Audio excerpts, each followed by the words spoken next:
tonight. And let us know where you are geographically. That's always fun to know.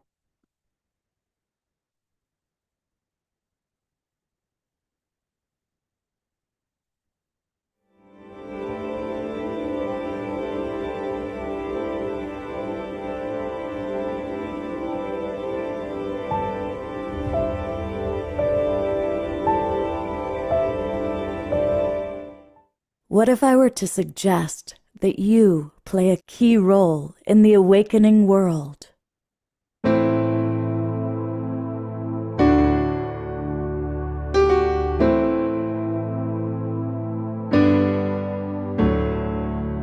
And that you are watching this because you have heard the call.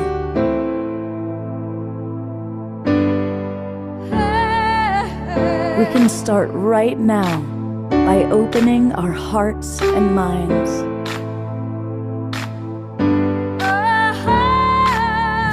Welcome to the awakening world.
Good evening, everybody. Welcome to the Awakening World. It's our Wednesday night edition, and a big hello. Hello to all of our friends, our loyal subscribers in the Zoom room, and hello to all of you watching on Facebook, YouTube. Thank you to John and Summer Raymer, who get us out to hundreds of groups and pages. And hello to those of you watching the replay. I know more and more of our subscribers watch the replay, so welcome. Tonight, we are learning all about health and vitality. And we've got two extraordinary women that are both masterful at what they do. And so we're going to be learning all about it from them. I'm going to do the bigger bios a little bit later, but here is a little sneak preview. We've got Andrea Cox with us, and we've got Rhea Rivers with us, and Rhea's dog. I guess she channels the dog for certain questions that might come in. That's exactly what I do. Exactly. Anyway, we're going to meet these amazing women who are, and their dogs, who are going to share all about how we can have greater health, vitality, detoxing, microbes. It's going to be a really fascinating show.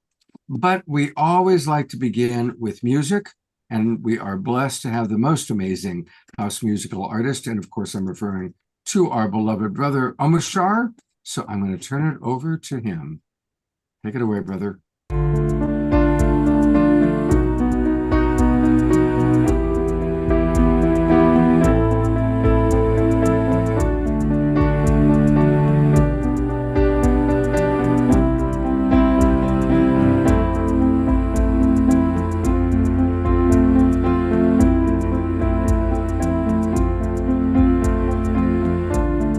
What if we could find a way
Let's love it. I'm going to go to gallery view. Let's all twinkle. We twinkle on this show, our Omashar. And thank you everybody for moving and grooving to the music. And Mhm. Omashar's going to bless us with two more songs tonight. Yay. Thank you so much. Well, thank you, Omashar. That was a great start. Great start. In fact, I'm going to read a couple comments before I introduce Andrea. Carol writes, "Hello, friends. Let's get healthy together." And that's what tonight's all about. Tonight is all about how we're going to get healthy together. And I'm really pleased with the two women that have agreed to be with us tonight. The first one I want to introduce to you, many of you maybe have seen her on Facebook or on YouTube. And this is Andrea Cox. She is an intuitive healer, a detox queen, and a modern day medicine woman. She has had quite a journey of life, a fitness and glamour model turned best-selling author, detox specialist, and is truly all about really helping us understand the power of living raw vegan foods, juicing, elixir tonics, and all sorts of wonderful, wonderful things. She runs a spiritual fasting detox retreats and has her own Andrea Cox TV channel, where she teaches the benefits of juicing, fasting, and medicinal plants, along with cellular detoxification through natural hygiene. So we'll learn all about this, and welcome for your first time. She's a virgin, at least to the awakening world. Welcome to our show. It's good to have you with us, Andrea. Yay. Here. Thank you so much. This is Maverick. This is one of two of my dogs. And as Scott said earlier, before all of you joined us, I also have a 24-year young dog in the other room sleeping. He had his birthday yesterday, Lewis. And it's a pleasure to be here. Just an absolute pleasure to be here. Well, I guess since it's your first time on the show, tell us a little bit about about your journey, your whole extraordinary life's journey that's brought you to where you are today as an intuitive healer and detox queen. Well, I'm in my late 40s, and when I was in my 20s, I was a fitness magazine model, a glamour model, and modeled for Saks Fifth Avenue, Nordstrom, Neiman Marcus, all of that. And I developed very distorted eating. And I healed myself on living foods. So not just living foods, using the sauna, fasting, juicing, spending time in nature, yoga, all the things that everybody is into now. 26 years ago is when I made the choice to go not just vegan, but raw vegan. I've written 3 books, Rawlicious Recipes, Juicing for Beauty, my most recent, Eat Right for Your Zodiac, and I've even created a 72-card oracle deck called The Lessons of the Mystical Muse, which is all about health, the Akashic Records, and our animal spirit guides, which I feel is very important along our journey. I really do believe our issues live in our tissues, and unless we cleanse the physical body, the emotional body, and our relationships to our finances, to other people, to our childhood, even our past life trauma, cannot be cleared out unless we first work on this meat suit we're all given, right, when we enter into this world.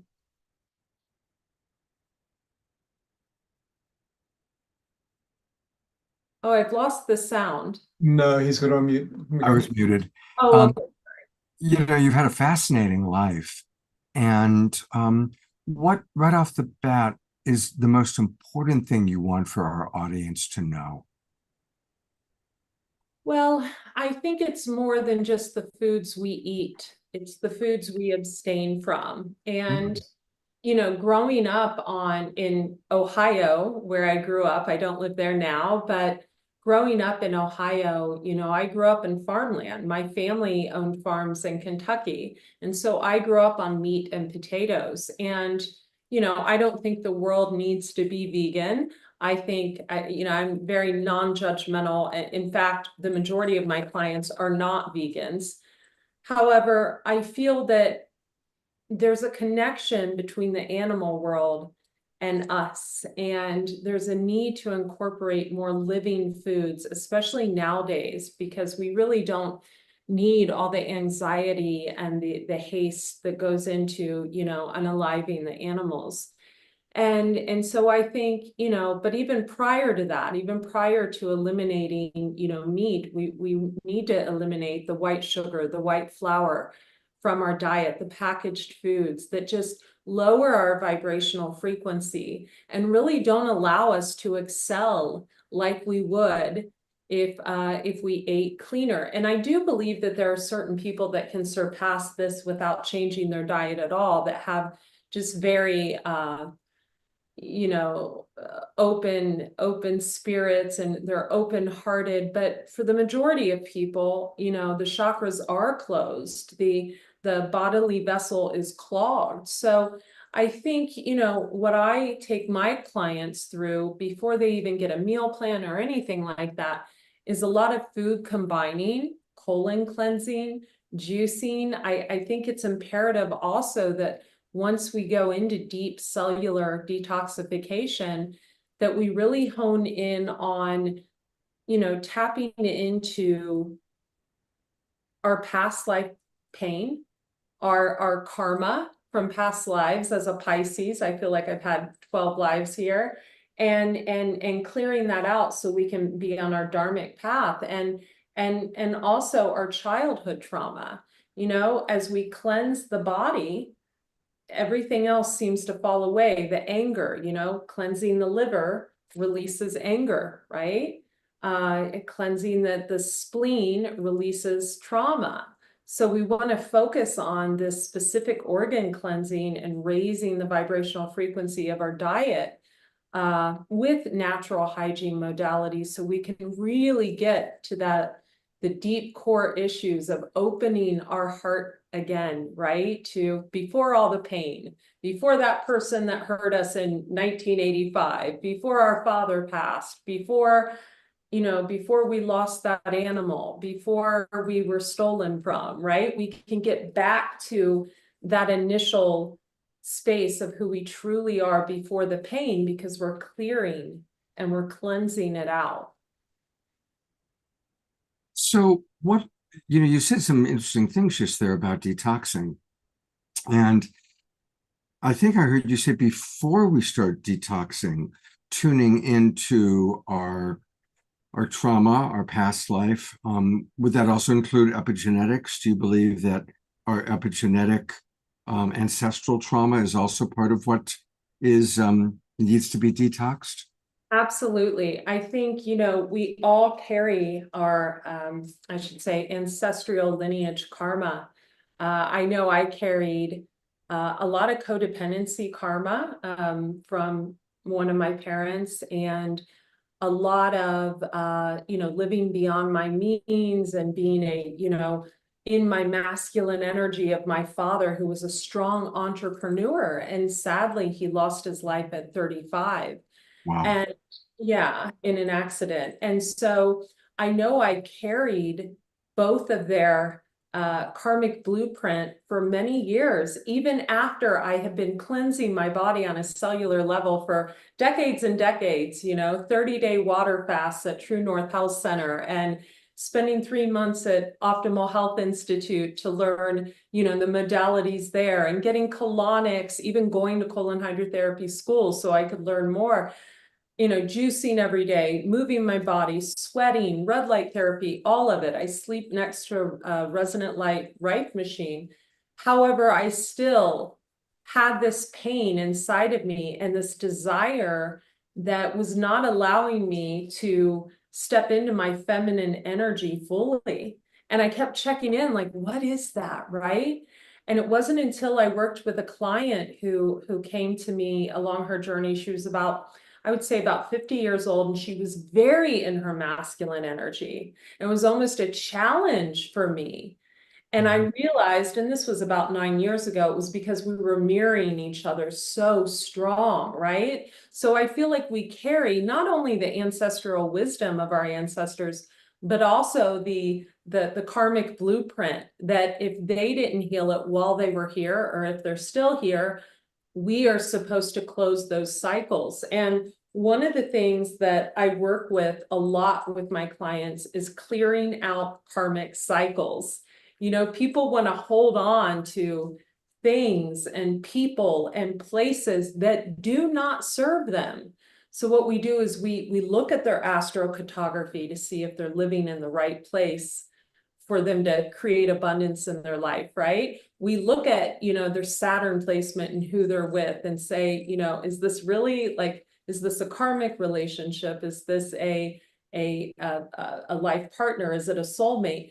I look at astrology along with not just looking at what they're eating or abstaining from, because, you know, I think it was JP Morgan who said, you know, millionaires don't believe in astrology, billionaires do. And even the days of the week are named after planets. So we have to, you know, open up to astrology is a very real thing. It has an impact on our lives as well. So I think we look at all these things together as a whole to really, you know, bring together all the lost soul parts that we're missing, that we lose along our journey when the breakup happens, the one of the parents passes over, you know, we lose a loved one, we lose a dog, we lose a job, we get stolen from, we take on all these things, all these burdens, but then we actually lose those parts of ourselves that are so innocent and so beautiful and so enlightened and so childlike. And so what I do with my clients is it's like a peeling of an onion, right? As we peel back the layers, it's like their true authentic self comes to the surface again. And sometimes that true self has been gone for years. So to answer your question, I feel like our ancestral blueprint plays a vital role in our healing process. And we really have to be honest with ourselves. Are we carrying the same issues that our parents did, right? Are we carrying those same issues? Are we codependent like a parent was? Are we, you know, we really need to digest. Are we overeating like a parent did to cope? Are we drinking like a parent did to cope? And we need to recognize those patterns and end the cycle. And the same with relationships that no longer serve our highest good. We need to learn to let go. As someone with heavy Scorpio placements, moon, rising, north node, I had to learn to not be so attached to, oh, don't leave me. And that was hard. That took years. Yeah. But once I did, it was, oh. Wow. I'm going to read a couple of comments, then I'm going to meet Rita. Susan writes, you make a strong argument for the health of the body being a part of our journey. And then she asks, do you think certain foods indicate ancestral patterns? And it sounds like you just said that you do. Yeah, part of ancestral eating actually is really adopting our lineage diet. For me, it's that Celtic Scottish ancestry and eating more foods that you know, herbs and things like that, making my own tinctures and things of that nature. For someone else that may be from Ireland, it may be, you know, I do feel like we should really incorporate those foods, vegan or not, that our great grandparents grew. So I do believe that that we should incorporate foods according to our lineage. Beautiful. All right, well, we're going to have a lot more time with Andrea as the evening goes on, but I want to meet our other guest. Andrea, thank you so much. We'll be back with you in a little bit. And a couple of other comments that came in, by the way. George talked about the True North Health Center is right there where he lives in Santa Rosa. I've been to True North, and my wife, by the way, Andrea, used to go to OHI in Lemon Grove twice a year. So I know it very, very well. I went a few times. She went twice a year. She was religious about it. Well, our next guest is someone that I just experienced professionally. I've known her personally as a friend, but today she did a reading for me. I sent her a sample of my hair, um, and she did an extraordinary reading. It was amazing. By the way, Ria, you're more than welcome to share anything if you want to do examples of your computer screen and helping people to understand how what you do. Okay.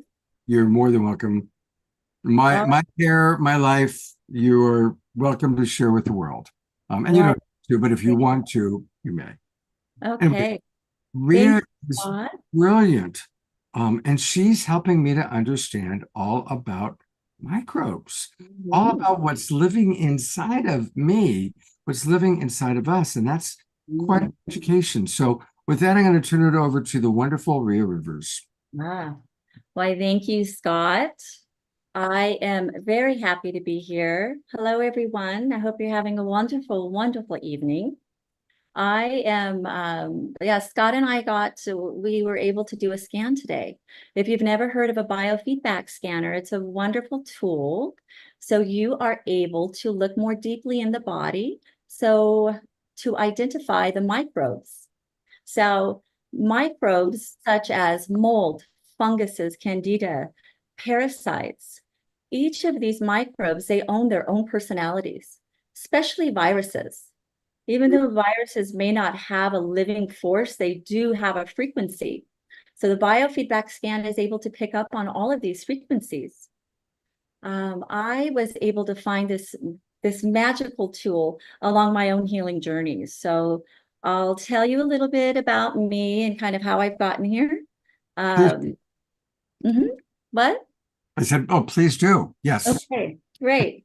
So in 2015, gosh, 2015, I was diagnosed with vaginal cancer and every form of HPV. I was going through, a heavy divorce, a lot of stress. And as we know, the cortisol, the stress is a major component to that. At that time, I was already in a herbalist program, nutritional program, energy healing programs, because my children were ADHD children and I wouldn't medicate them. It wasn't an option for me. And I'm open to anyone, I'm not here to judge anyone, but it just didn't feel right. So I enrolled in all these courses and I remember I was coming to the end of this homeopathic, my herbalist course, and I felt, God, how am I going to, get through to people without a healing story? I actually thought this. And then, the power of thought, lo and behold, here I am now with vaginal cancer. So with that blessing, was able to work very deeply within my own karmic wounds, me and my ex-husband, within my family. And what I felt that it was an initiation to become an herbalist. I put together my own protocol. I went directly into a raw food diet, macrobiotic diet, and I was able to kick this out before I went in for the colposcopy. So I had the pap smear, right? And then you wait about a month, it was about 30 days. And by the time I had gone in, everything was gone. My doctor couldn't believe it. She actually got up off the stool in the middle of the exam and started to shout at me, "What did you do? You had lesions, you had cancer, what happened?" And I felt it. I didn't even want to go to the appointment. I thought, well, I'm great. I don't even need to go in here. But, I started to go down the list. I used poke root, I used golden seal, I used turmeric, I did a raw food diet. And this poor woman, her eyes just glazed over. And, it was so foreign to her. So in that moment, I really knew that my story was very, untraditional in traditional medicine circles. Now, mind you, being in the healing arts and already studying the healing arts for about 10 years by then, it was common to have these types of healing scenarios happen. So with that, I blossomed into my first book and I based it on the vibrational frequency of the body, the vibrational frequency of foods. It came out in 2018. So then anyhow, so with that, then by the time 2020, the onset of what was happening in the world, I had to close my business, a lot more cortisol and stress. And I was enrolled in homeopathic school. And then at that time, I was also initiated. Then I had Lyme, and that's how I was blessed to find this beautiful technology, which I was against for a long time. I felt that it was an intrusion. It would keep me from connecting clients and myself to nature and this medicine that is all around us. But what I found is, this technology is really able to dig deeply into people, and it helps me to identify exactly the microbes that I need to target, from Lyme, which is usually the mycoplasmas, the different viruses. And being now a homeopath and stepping into this beautiful, magical world of these frequencies, there's a frequency for every virus, from herpes to AIDS. There's frequencies for cancer, you guys. And in homeopathy, we use the terminology like treats like. Now, Dr. Hahnemann came out with this in the 1700s. So with like treats like, it doesn't matter the toxins that are in the body. Homeopathy can go in to help expel them. And it's quite magical. So that brings me here to this beautiful, technology that I do love to share and look at clients at a level where I'm looking at these microbes, but what that is also telling me is what pathways would be blocked. Will the bile ducts be blocked? Will the bowels be blocked, depending on the microbe?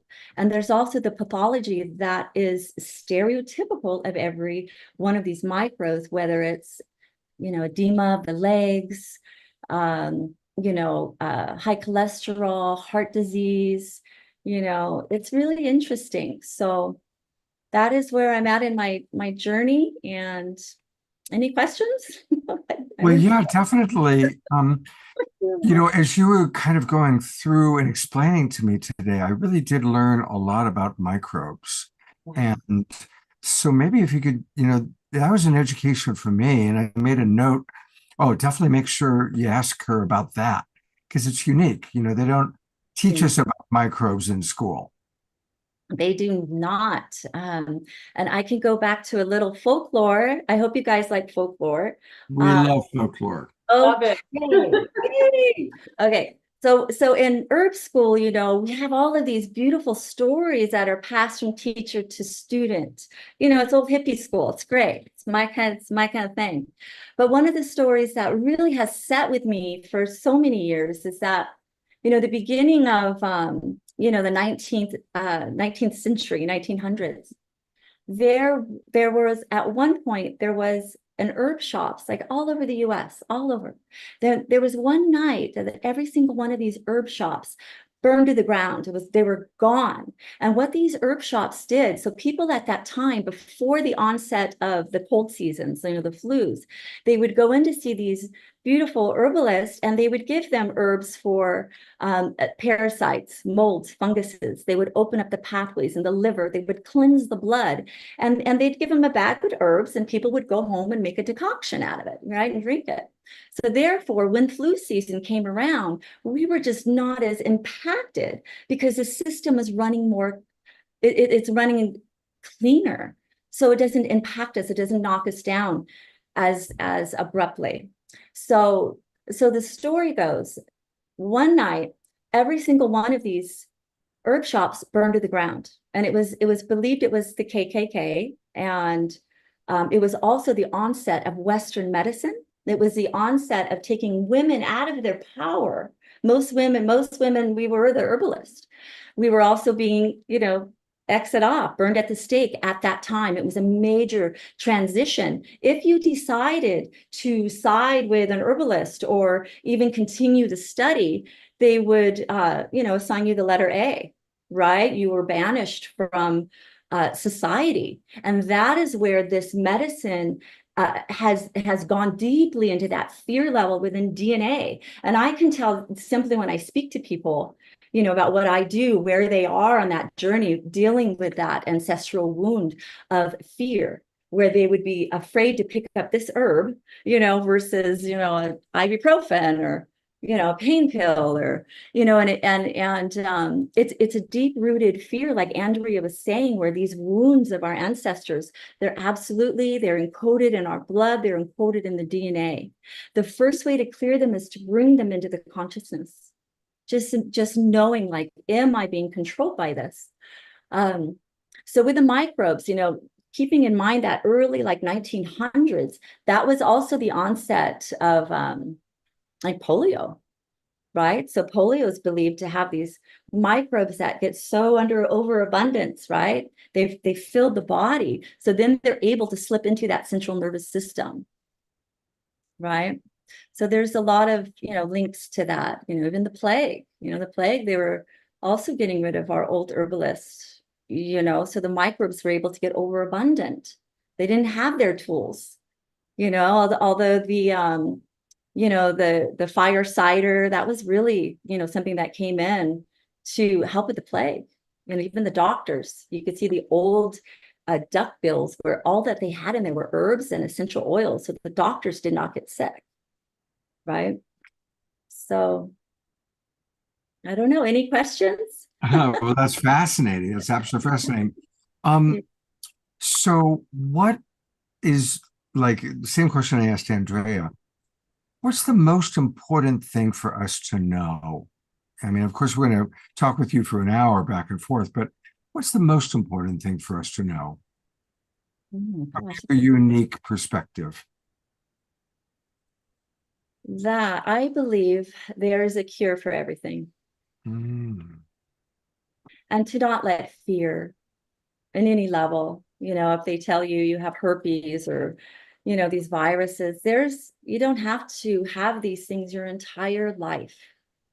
I think it's a lot of misinformation that's going around, and bringing in some of the viruses. When I work with people with, a lot of the herpes people who will come in, it's an interesting virus because the viruses own their own personalities, and herpes is especially for someone who is dealing with love, whether it's their self-love, whether they're needing to feel needed in a community and accepted, whether it's from old family and they're not being loved. And there's also the aspect, when these viruses, which I believe, and in my training, that these viruses are made in a lab, and they're implants. And once they're implanted into us, if we believe that we cannot get rid of them, we're going to deal with this issue for our entire life. Versus saying, oh yeah, well, it's just another level of my wisdom coming in. Let's do this. And these viruses can be cleared. When you bring in herbs, when you bring in homeopathy, and I don't know if it's a good place to add this, but I've also been on an association. It's at a government level where we are fighting for the right to continue to buy our homeopathic medicines. So a government level right now, they are looking to take those away from us.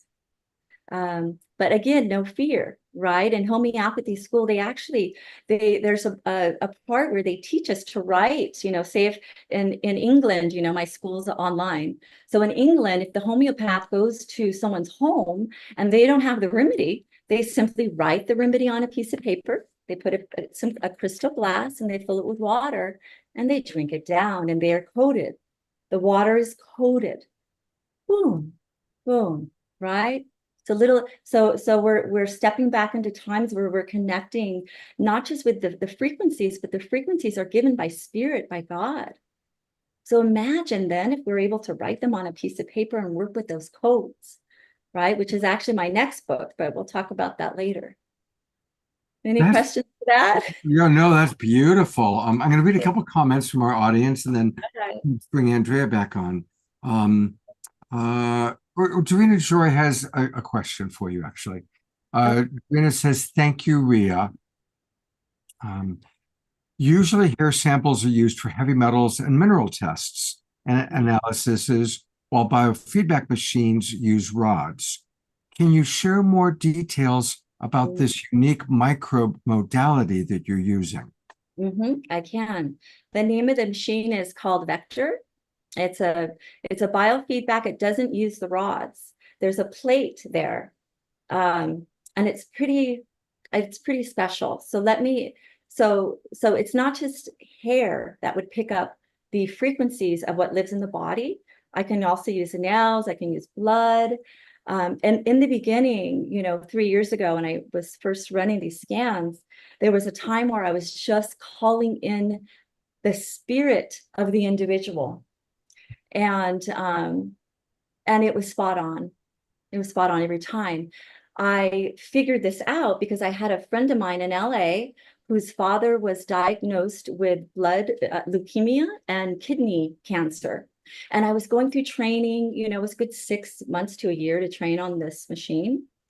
And then he called me and asked me what I can do for his dad.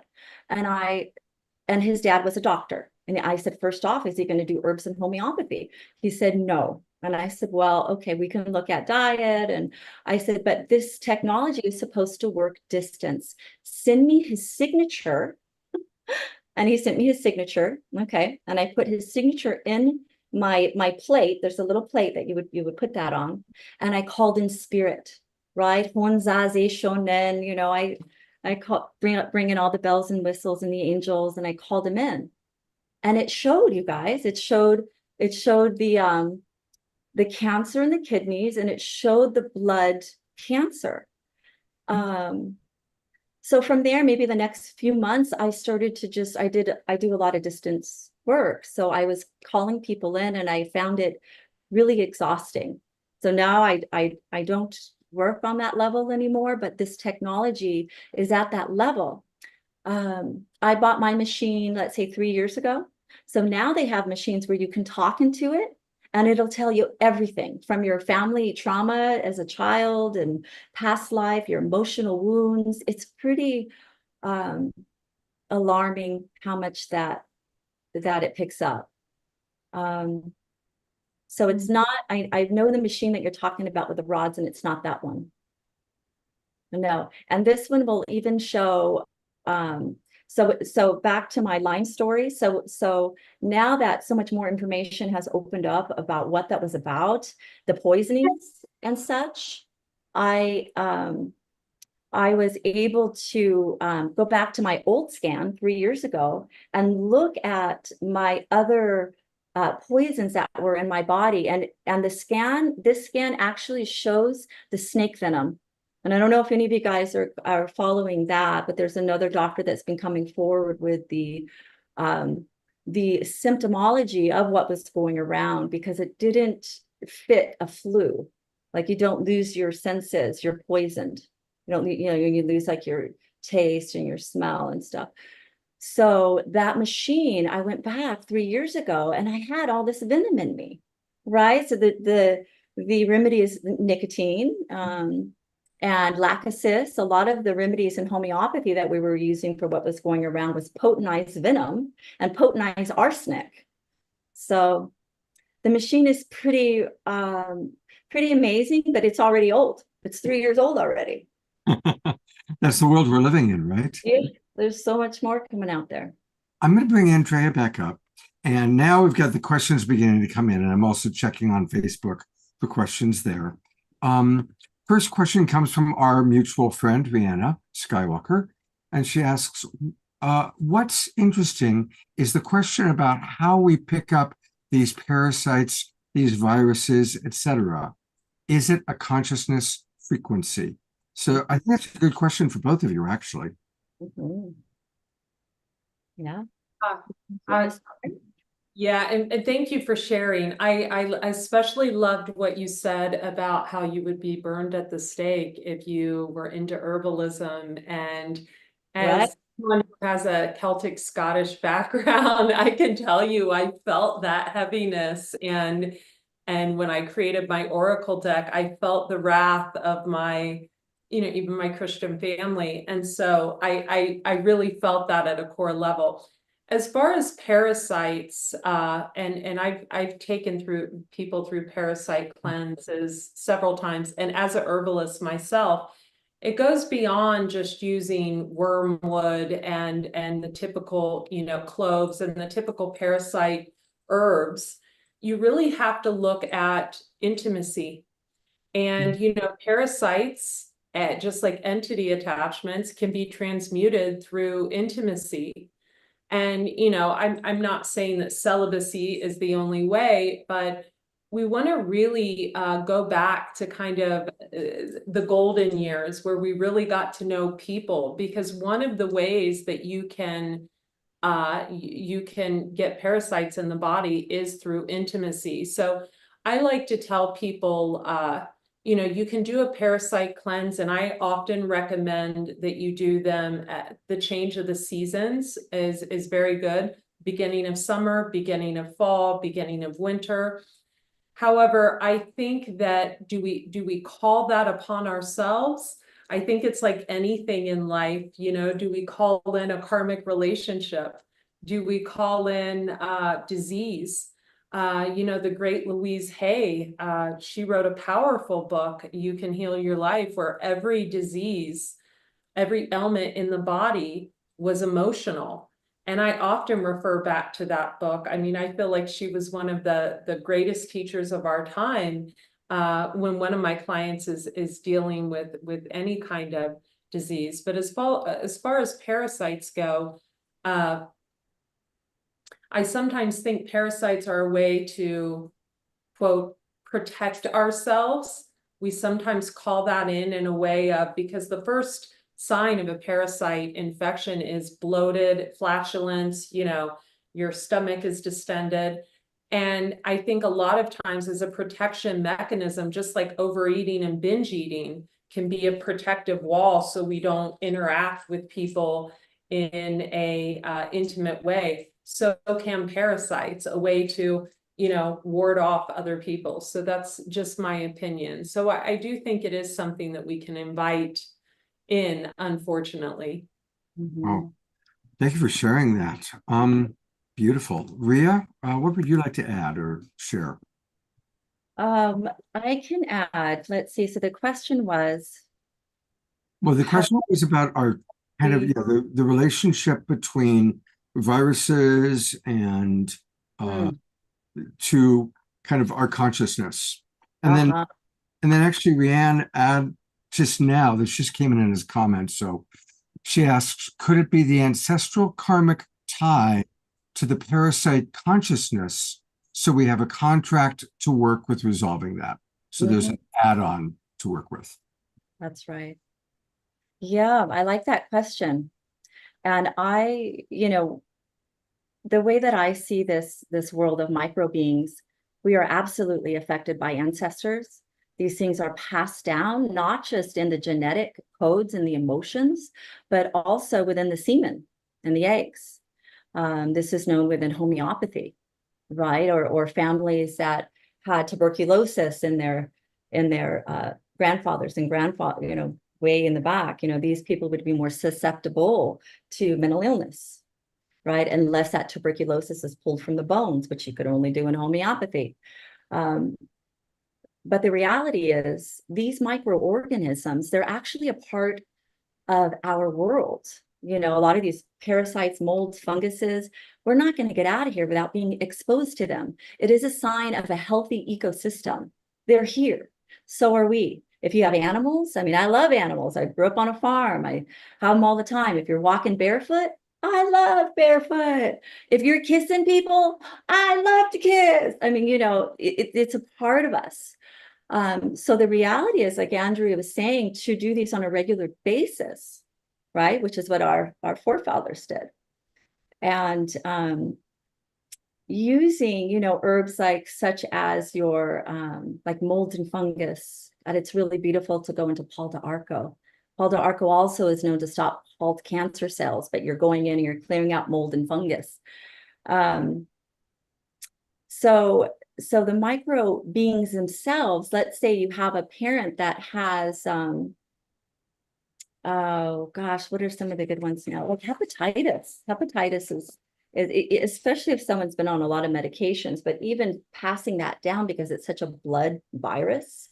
You know, when you when you're dealing with people with hepatitis, there's a personality that's attached again to that order. Like herpes has like this love thing, where there people can't, find that love. But hepatitis is like that feeling that like you have to clean yourselves out, or like people are constantly clean or feeling dirty, or they're sitting in, I see people that have a lot of clutter, they're sitting in shit, so to speak. Epstein-Barr virus, that's kind of a new one. I had it when I was a child, and they started putting it in the live virus in the vax, in the shots. But that virus are people who feel that they need to be free, like they have to go. That's why a lot of us, as we're coming into our adulthood, will come with mono or Epstein-Barr.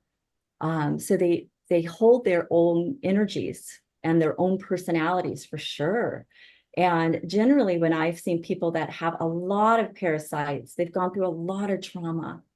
And it's a cyclical cycle. You have to wonder, well, did they have the parasites first and then the emotions came? Or were they already emotional and they were more susceptible, so then it trapped the parasites? It's a cycle. But either way, there's no reason to fear it, because we have what we need. We have everything that we need. So you would go in, like Andrea said, and just do your clean outs and open your organs and love on yourself. I hope that answered the question. Anything else? Absolutely. I'm going to bring Andrea back up. We're going to ask one more question to both of you, and then we're going to take a music break and then come back for more Q&A. So there's a question for both of you, really. Do you work via Zoom with clients, or only in person, or both? And that's a question for each of you. Go ahead, beautiful. I want to reiterate, it is Andrea Lee is my full name, my full first name. I just wanted to say that just in case anyone wanted to connect on Facebook, ANDREA LEIGH, and even my family gets it wrong. But I work mostly remotely. I do take clients to do cleanses. I used to run fasting retreats at the #1 health facility in San Diego. And then when COVID hit, it shut down. However, I mostly take clients remotely now, over Zoom, over FaceTime, over the phone. And yeah. Okay. And how about you, Rhea? What's your status? Yeah, I work mostly remotely as well. I do that similarly. Again, I prefer to have the hair sample here, so I'm not so attached to people energetically. And at this moment, I'm working on another book, and I'm not taking a big influx of new clients, but I'm always available for questions. And I'm trying to get going with this whole social media thing. So I have Rhea Iris Rivers on Instagram, and I've hired someone to start doing that for me. I have my new book, and I have Oracle deck coming out, and I think we're going to leave a little time for that later, but distance is preferred. I really enjoy it. Yeah. Okay. Beautiful. So while Omashar is playing a song, I'd like to encourage both of you, Andrea and Rhea, to put into the chat box how you would like people to reach you, how you would most like them to contact you. We will take a look at your websites, of course. And we'll be back with more questions. So please, everybody, also during the song, move and groove and dance, but also maybe put in the chat box your questions. And I will do my best also to check Facebook and see if there's questions coming in there. There's a lot of people watching us on Facebook tonight. So with that, I am so grateful for this amazing man with the big heart, both inside of his shirt and behind him, to play his second song of the night.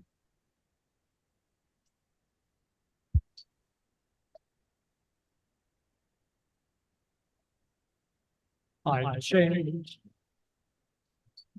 like a butterfly.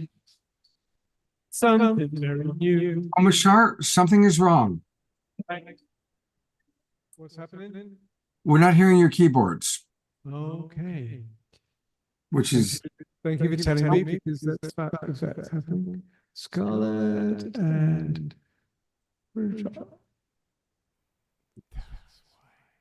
Take two.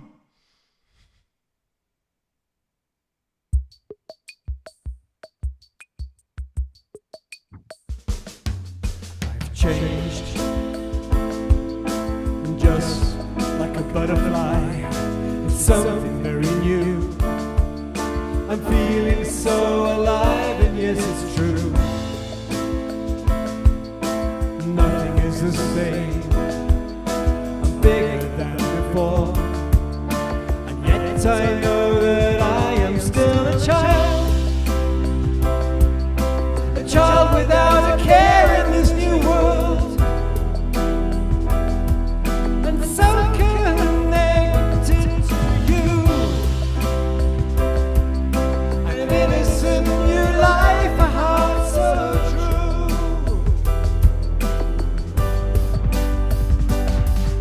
A dream that seems so far away is living here in me, freeing all the pain that paved the way. The miracle of love has opened up the door, and now I know that I am still a child without a care in this new world,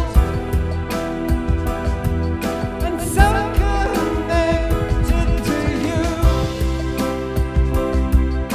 An innocent new life, a heart so true.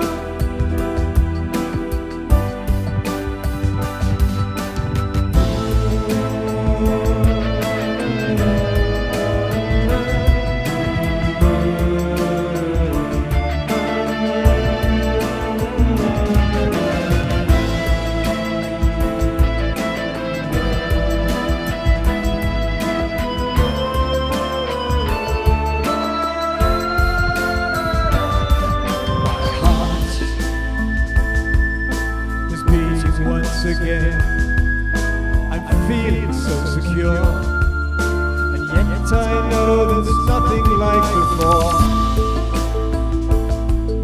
My mind is now at peace, no need to know the way.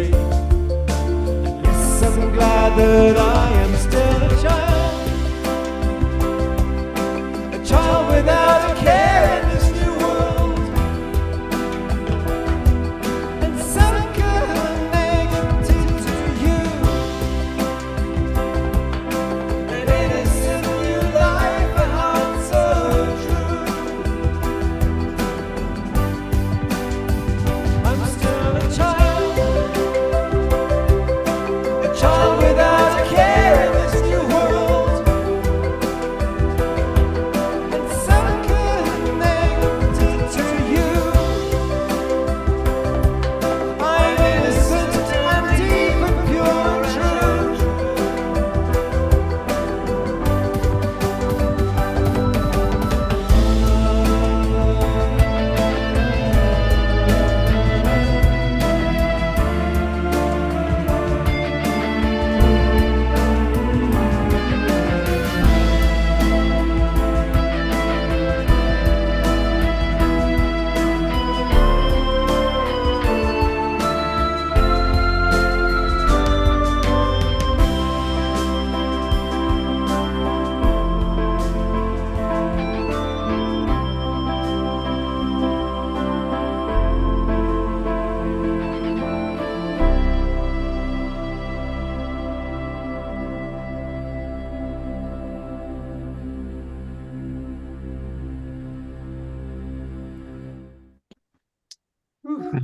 Thank you. Let's all give some good twinkles.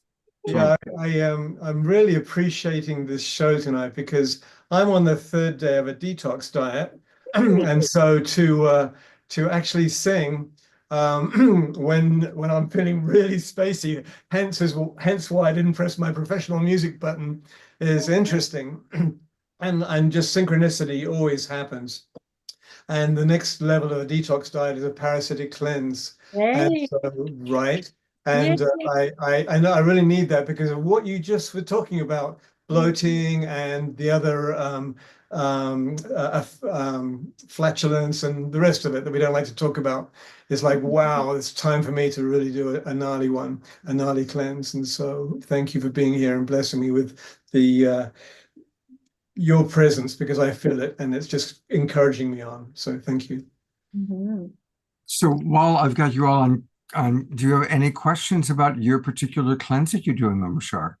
Well, at the moment, it's just I used to just jump straight into water cleanses and do like a 8 to 10 day water cleanse. But I have learned that sometimes that can be a real jar to the body. I'm primarily vegetarian. I do a bit of fish, but primarily vegetarian, and but also dairy and bread. I love bread. And I think I just did a quick Google on parasitic cleanse, and it said no bread. And then I'm going, okay. And so I guess just a quick question would be, is bread or grains or any specific lineage of that, particularly adding to my parasitic load, let's say? Mhm. I would say if it's properly food combined, I'm a huge proponent in food combining. I would say if it's properly food combining, meaning fruit, eat it alone or leave it alone, not drinking liquids with your meals, keeping starches and proteins at separate meals. They can be with green leafy vegetables, but a lot of times foods, they require different enzymes to digest in a timely fashion and quickly. And so when we combine things like proteins and starches in one meal, they can ferment and cause candida in the gut. Yeah, I think I'm there because I've been doing just for 3 days just grapes and apples, just a few apples and a couple of grapes a day. But I'm noticing it's not digesting, and it's like really. So I just need to go deeper in this. I know other people have questions. Thank you for the the feedbacks to date. Yes, because I believe in food combining too, and but I don't do it religiously, especially coming from England. Fish and chips, hey, right there. Starch and protein, right? So, yeah. Okay, I'm going to take myself out of the picture and Thank you, Mama Shar. Mama Shar will be back to close out the song. Well, we do have a lot of questions that have come in now. Susan Bloomquist is asking, can someone talk about how to address parasites when you have Lyme disease or anything about Lyme disease? Yeah. Yes, I can. I'm a Lyme Okay. survivor and I'm a Lyme specialist now. So parasites and Lyme. Do you know if you have mycoplasma? I mean, there's a lot of questions here. Generally, when we do have Lyme, I'll just start because I can't really talk to her. So usually Sure. when we have Lyme, we have the mycoplasma. So the mycoplasma, again, it's made in a lab. It might be a little too out there for you guys, but mycoplasma does not have a cell wall. It's like the Blob. If you guys remember that movie from the 70s, The Blob, that is mycoplasma. So it conjoins with the microbiome of these parasites, and they actually become a very big bully because it does not have a cell wall. Let's say you go to the doctors, they'll give you some antibiotics. The antibiotics will look for microbes that have a cell wall, and it doesn't have a cell wall. So I've taken clients on with Lyme where they've literally been on antibiotics for over a year and they're starting intravenously. So this particular parasite, mycoplasma, you can look at Chinese skull cap. But what I like to use is homeopathics. I go straight to homeopathics and I go to the frequencies of the mycoplasma itself to begin to remove it. And that would be the first step that you need to do. That's the first thing that you need to take out with Lyme, because if that is not removed, let's say you have your flukes, you have your molds, your fungus, your candidas, and also the babesia and the borrelia, which is essential for Lyme, they're corkscrew, they screw themselves into our tissue. If the mycoplasma has not been removed, then these microbes cannot be touched. That's why they're the big bullies. I hope that helps. You'll appreciate it. I was just letting my dog out. Oh, Here's a question. Andrea, is there anything you'd like to add about Lyme disease? Well, Lyme's can be very debilitating. I had a girlfriend that was bedridden and she was, I think 35 years old and never really she has I believe, Babesiosis. I believe, there's Babesia? there's a Babesia. certain type of Right. strain that's, pretty hefty. And, I really think, again, going back to the diet, going back to what we're putting in our bodies. And then this is going to sound so harsh, but I have to say it. We really do invite these things. And I know that everyone's going to be like, how do you invite Lyme's? Well, we do. We invite everything. Everything's pre-written before we arrived. So what I like to do is I really like to go way back and really you can rewrite your Akashic record. You can, of course, you have to do the herbals and you have to cleanse your body and you have to get into some biohacking regimes, but really going back and rewriting the Akashic records and writing it out like, okay, this next year, that's the chapter that this Lyme's leaves my body is very powerful. And also, a lot of these things can't live if you're not feeding them by miscombining the food and by creating more candida in the body, yeast, mold, fungus in the body. A lot of these things can't. Lyme's, unfortunately, Lyme's is very powerful. And correct me if I'm wrong, you never really get rid of Lyme's, do you? Oh, you can get rid of Lyme's. Yes, but it's not in Western. You're not going to get rid of it changing your diet. These microbes need to be pulled out of the body, the bone marrow. And the only way to do it is with homeopathy. Well, in my world, of course, but that's what that is. Having a welcoming environment for them though, right? Where we're full of yeast, mold, and fungus also helps the process. Well, and going into your past life traumas, like I said, mycoplasma, even though it's made in lab, there's a portion of us, I mean, we agreed to be here at this moment in time. Mycoplasma is a bully. It's a bully. So part of us having Lyme is to be able to step into who we are and our mission here. And Lyme helps people to do that. So as we transition and we get rid of these microbes, there is a component of us that becomes more in tune with why we're here. It is something you can go up to the Akashic records and have a journey with that and what that looks like for you, what you're working on. Really rewriting those, one of the things I want to say, I don't want to talk about myself at all, but when we look at someone's 12 placements in their astrological chart, one of the reasons I got into Akashic record readings and using my intuition is my best tool. My entire chart is water. So my entire chart is made up of Pisces, Cancer, and Scorpio. There are no other signs in my chart in Western. Yeah. So when you talk about, intuition, Pisces Sun, Scorpio Moon, Scorpio Rising, Pisces Venus, Scorpio North Node, Cancer Saturn, my whole chart is water. So a lot of times I can get on a Zoom with a client and I can just look into their eyes and be like, okay, liver toxicity. Okay, you need to coffee enemas in the morning to stimulate the portal vein, to release old bile from the liver. The gift of intuition is one that I suppressed for years, but I also think, intuitively, we know, no matter what your chart looks like, what is best for our bodies. Intuitively, we know when, like she said, Lyme's helps you step into your power because Lyme's is a bully. She is on point beyond.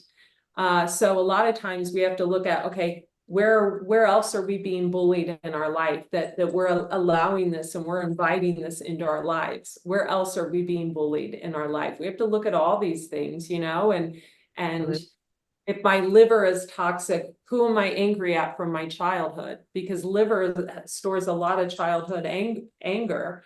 If my kidneys aren't working properly, what am I holding on to, or who am I holding on to?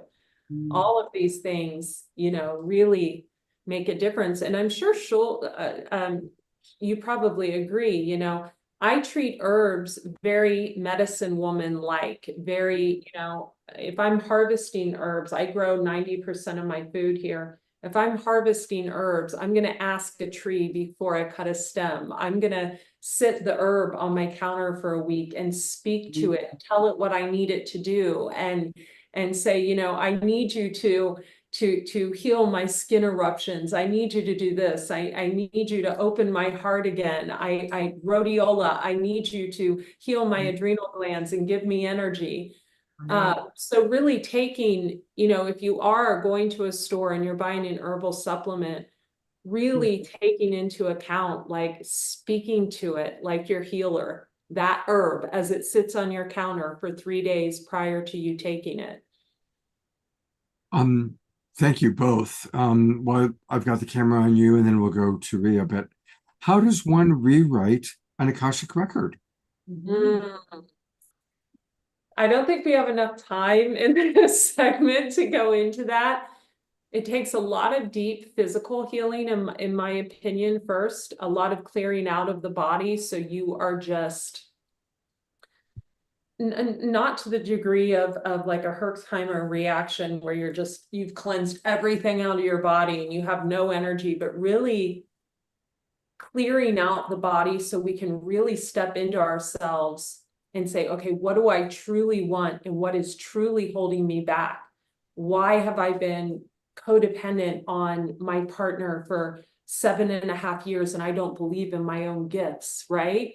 And really going in there and I focus on the blue flame a lot, but really going in and asking the archangels to pull the records we want to rewrite, pull the fragment in time we're currently in, and say, you know what, this is okay, but I think I've learned the lessons here and I'm ready for more. I'm ready for more expansion. And I realize this may bring some other trials and tribulations in. I'm willing to accept that if we can end the cycle in this current, you know, I don't want to say the words I was going to say, in this current section of my life, this current cycle of my life that I am in.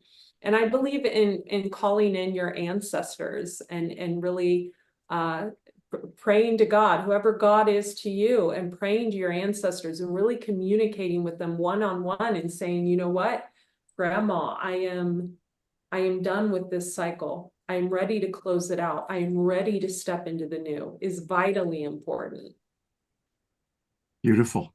Going to add, Rhea, is there anything you'd like to add to that about kind of the overall, how we can clear the bigger picture, the bigger challenges of our life?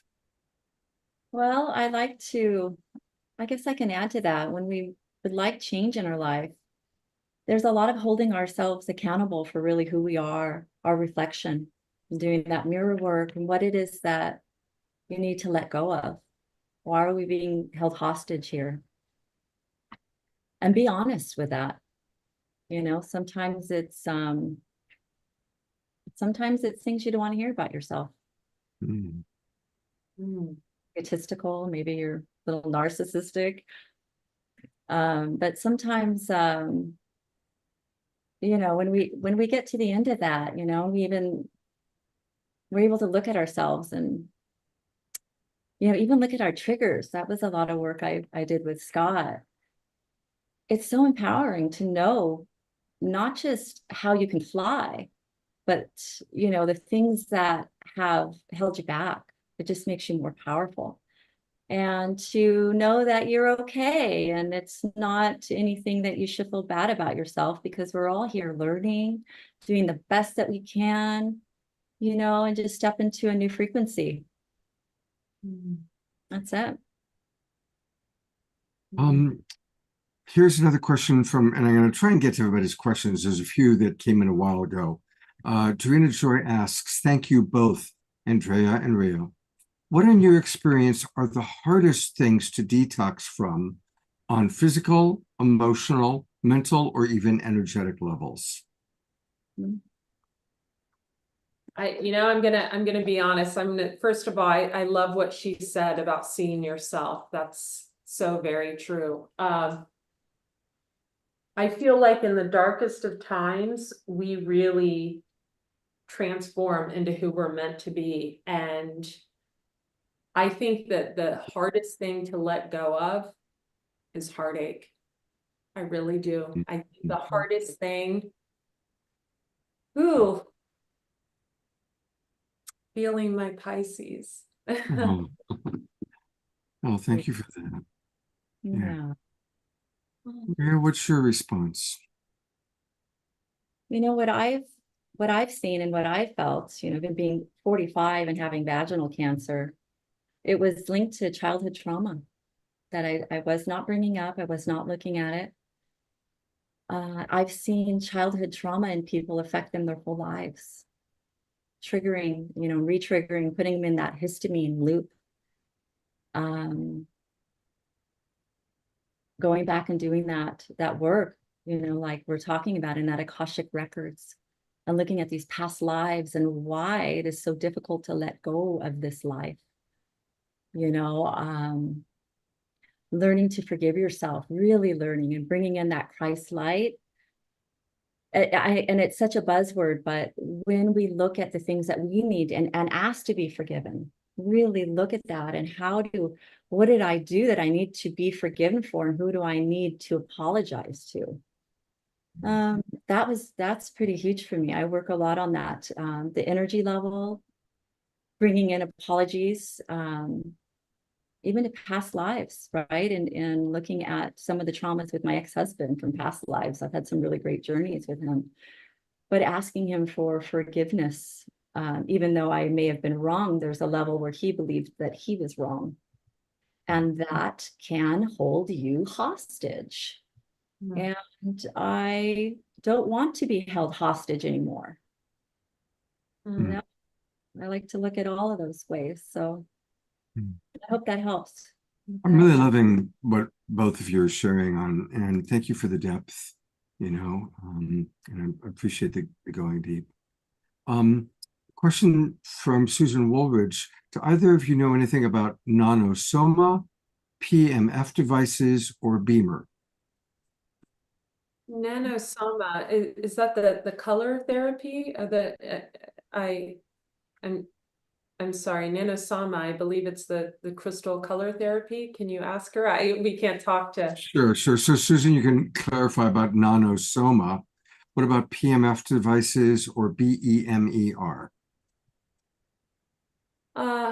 I'm not really on the up and up on that. I, like your other guest here, I have a resonant light Rife machine out of Canada that I use, and that's where you input, it has over 20,000 frequencies. You input whatever the ailment is, whether it's eyesight. I spend a lot of time online, so I sleep with it on eyesight in my bedroom. I have two of them, one in my practice and one in my bedroom. And it has cancer therapies, etc. I'm really more of a frequency and energy person, raising the vibrational frequency through living foods, herbalism, the Akashic records, and biofeedback modalities. I think you probably would be more of an expert on this subject. I've honestly never heard of them. I don't know. Okay. There was a question about skin cancer. I mean, obviously being smart about being in the sun, but if someone's dealing with skin cancer, are there particular foods or herbs that you would recommend? Oh, yeah. And definitely the modalities that we both are talking about, the resonant light Rife machine has a whole protocol for skin cancer. But also, you know, not wearing sunscreen. There's toxic sunscreen can lead to cancer. You know, a good zinc oxide is one thing, but you know, the first thing they tell you to do is stay out of the sun, which of course you need to be cautious. But we need vitamin D, so a good D3, K2 supplement. Also, any type of cancer, we always want to focus on the liver. Coffee enemas to stimulate the portal vein to release old bile from the liver. I would be doing those 1 to 3 times a day. The Gerson therapy method, where you're juicing copious amounts of carrot juice because of the high vitamin A, and along with the coffee enemas and a raw food diet, Gerson Institute used to be in San Diego. Max and Charlotte Gerson started it, and of course they moved it to Tijuana because it worked. So their therapies work. So anything that works in the States, we usually have to, boot it out, of course. So I would look into Gerson therapy. If you have skin cancer, there's a book you can order on Amazon that'll tell you the exact protocol. And of course, if it's in your financial means, going to the Gerson clinic. Good. Did you want to add? Yeah, let's, I would do everything that was just said. And I would look at, there's a formula called the ISIAC formula. It's ESSIAC. It was brought here again in the early 1900s. It's a big transition for humanity. But it is claimed to be a detoxifier. But the nurse that brought that to us, she cured so many people with cancers. And she lost her job. They wouldn't allow her to work back in the 1930s. This is an old fight. So ISIAC, I would buy it from Canada. There's a company in Canada. The label on it is green. And I would do it. You can get capsules or you can also get liquid. You're going to need to be on it at least 3 months, dosing 3 times a day. It's always on an empty stomach. Absolutely clean up your diet. 0 sugar. There's also a beautiful supplement. It's called the Black Salve, and it's from the natives here. And you can put it on topically. Yes. I would look at that. And the vitamin D. I would look at mushrooms, a different blend of mushrooms where you're dosing 2 to 3 milligrams of 2 to 3,000 milligrams of mushrooms a day, and also astragalus, right? Astragalus is going to go in and help build the white blood cells. It doesn't really kill the cancer, but what it's used for, like in other countries, is if someone is going through chemo radiation, their white blood cells go down, they put them on intravenous astragalus. It's an absolute beautiful plant. I was on so much of it years ago. It's one of my favorites. So I would do the astragalus, definitely the mushrooms. You got to clean it up, clean up the diet. And I feel the same about sunblock. We need our sun. Sunblock is toxic. I would also take off your sunglasses if you can. Allow those codes to come into the eyes. Allow them to come and seep into you. I would look at your water source. Spring water for me has always been best. It's a macrobiotic thing. But living frequencies within the water, and you can even up the dose and put crystals in the water, pray over it, And the molecular hydrogen water is excellent as well. Yeah. I'm so appreciating both of you so much. And now we're getting a lot going on in the chat box. Just a moment about Gerson. Some of our old timers that have been with me for a long time will remember that my good friend Trevor Miller, the doctors, he had 4th stage cancer. The doctors gave him 3 months max. And I did a big fundraising for him. We raised the money. We got him to CHIPSA, which is similar to Gerson. And that was 4 years ago. And Trevor is still with us, going strong. That's right. So, those cancer clinics down in Mexico are the real deal. And both CHIPSA and Gerson, God bless them and the work they're doing. We have a question coming in. And by the way, thank you, Darina. Joy put in a natural suntan lotion, red raspberry seed, wheat germ oil, carrot seed oil. She's got a whole little concoction there. Thank you very much. Susan says, thank you. You were right about the bullying. My kids were bullied extremely, and we're working through that now. Roger is asking, what can you help us to do about heart blockages and circulatory issues? What are some herbs, good foods, suggestions for that?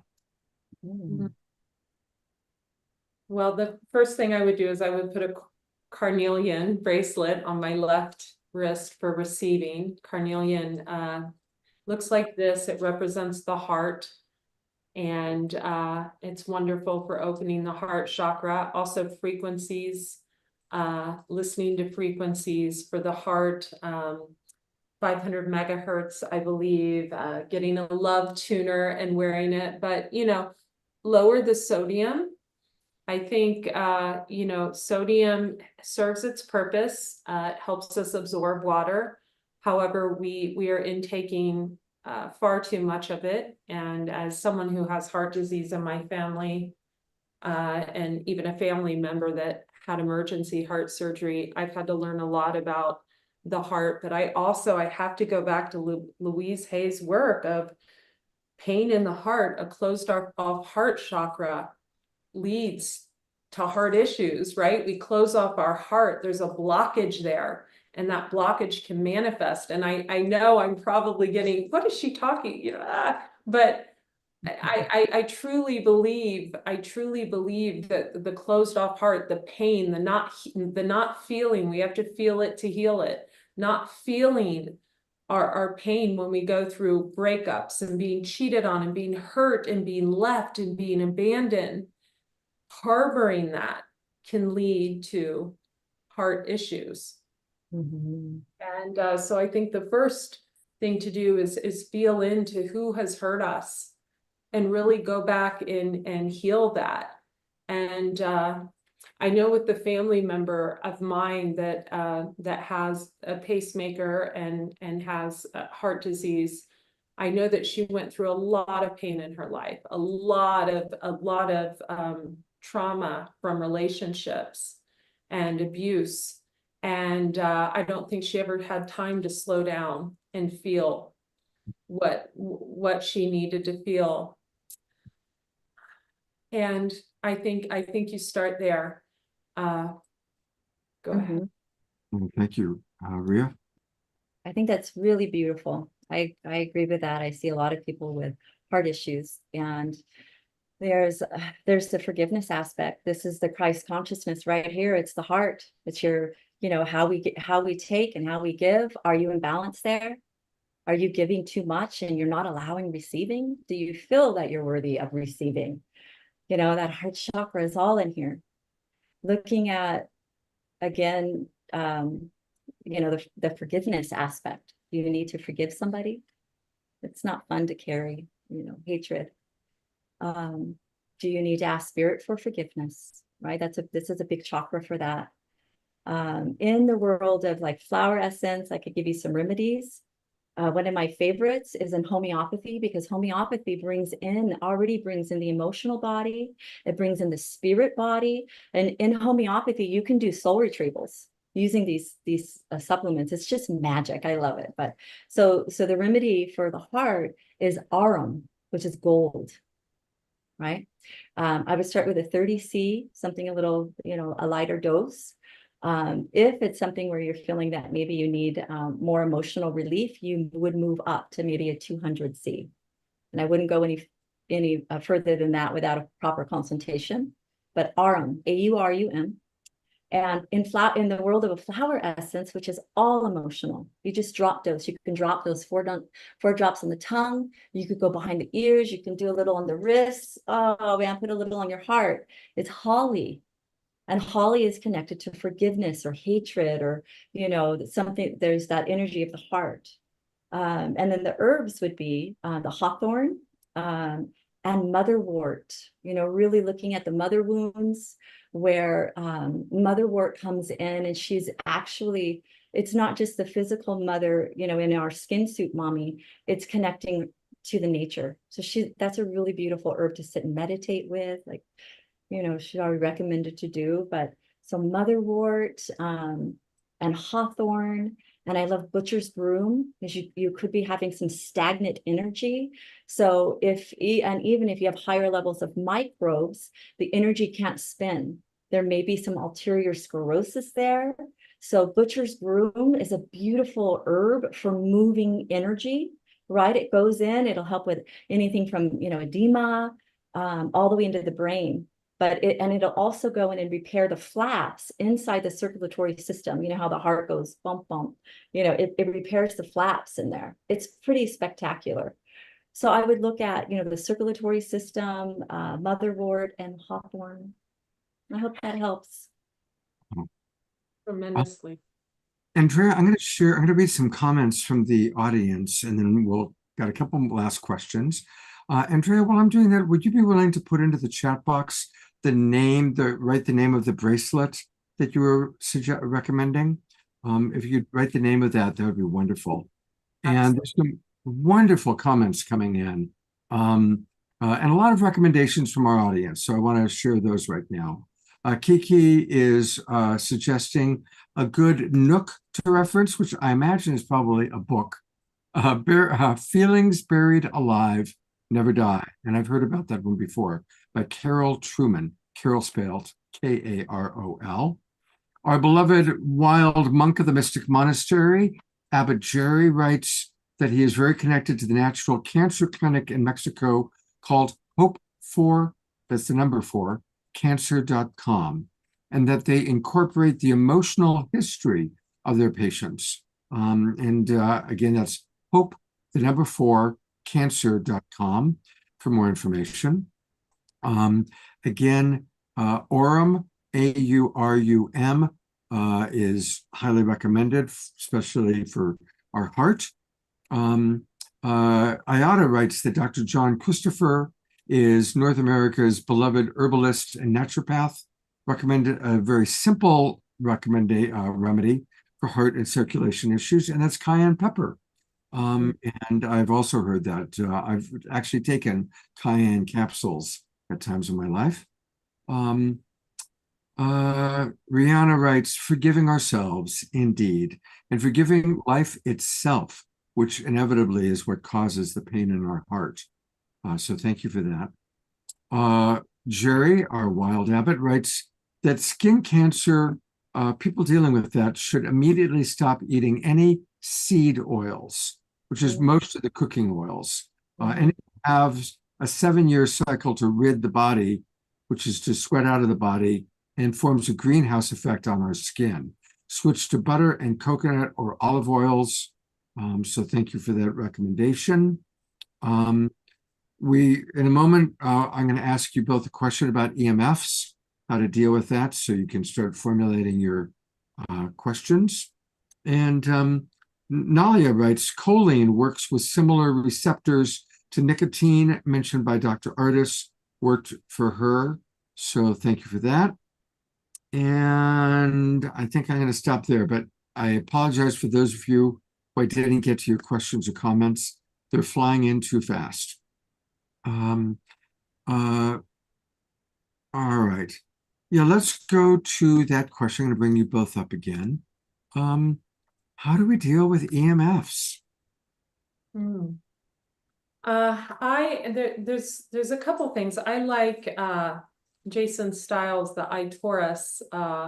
He's out of Sedona. He creates a device that you can wear, and I'll definitely put that in the chat box, where you can tune into his app, and it actually clears the chakras and reduces IMFs. And years ago, I actually had a shaman put a sticker on the back of one of my phones. It was an Arabic word, and I don't recall what it is, but maybe some of you can look it up while we're on here.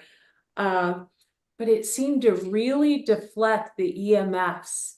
It was an Arabic word, and he used to just put them on everyone's phone that walked in his office.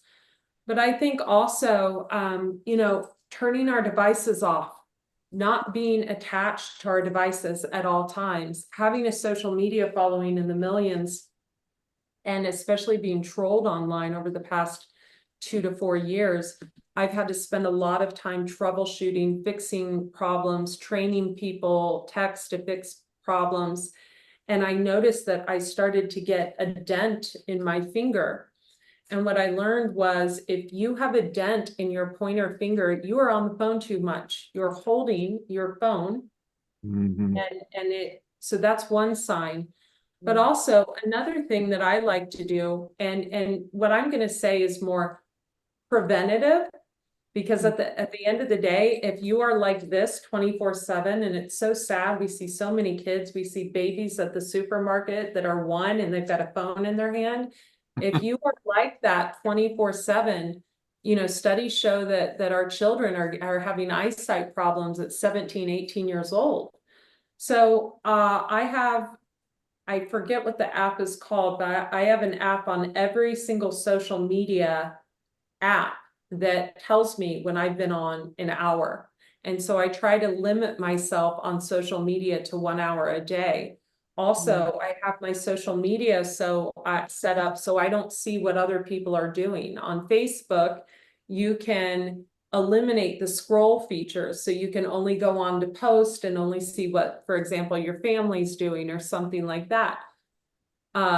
With 26,000 followers on Facebook, I only see what my sisters, my nephew, and my mom are doing. I don't see, if I want to see Scott's stuff, I have to go and search Scott's name and go to his profile, because the distraction of scrolling, they've done studies on this, will keep you on your device longer. So I would say, instead of, you know, putting the sticker on the back of your phone, or you know, even taking an herb, or stay off your device, limit yourself. There are boxes they sell on Amazon where you can put your computer and your phone in there and keep it locked for 7 hours a day. So you're on your phone for maybe an hour or two in the morning, and that's it. So really putting devices in place. From a former social media holic, I really had to devise these things for myself, and now my clients find so much joy in them. I highly recommend the box if you have a true problem, or you have a teenage child that has a true problem with social media, putting them in the box. But, you know, as far as EMFs go, even in like the infrared sauna, which is why I prefer a Swedish style sauna, even the infrared sauna gives tons of EMFs. So it's time to really start looking at things. I sleep on a biomat. It's a amethyst biomat, and my dogs gravitate towards it, and that can really has a small amount of EMF output, but it can really counteract the effects of EMF. Also using frequencies, you know, on the resonant light Rife machine, there's a frequency for EMF radiation, you know, to combat that. So using frequencies are very powerful. Wow. Thank you so much for all of that. That's beautiful. Rita, is there anything you want to add on that topic? Yeah, there was a few things I wanted to add back on the cancer question.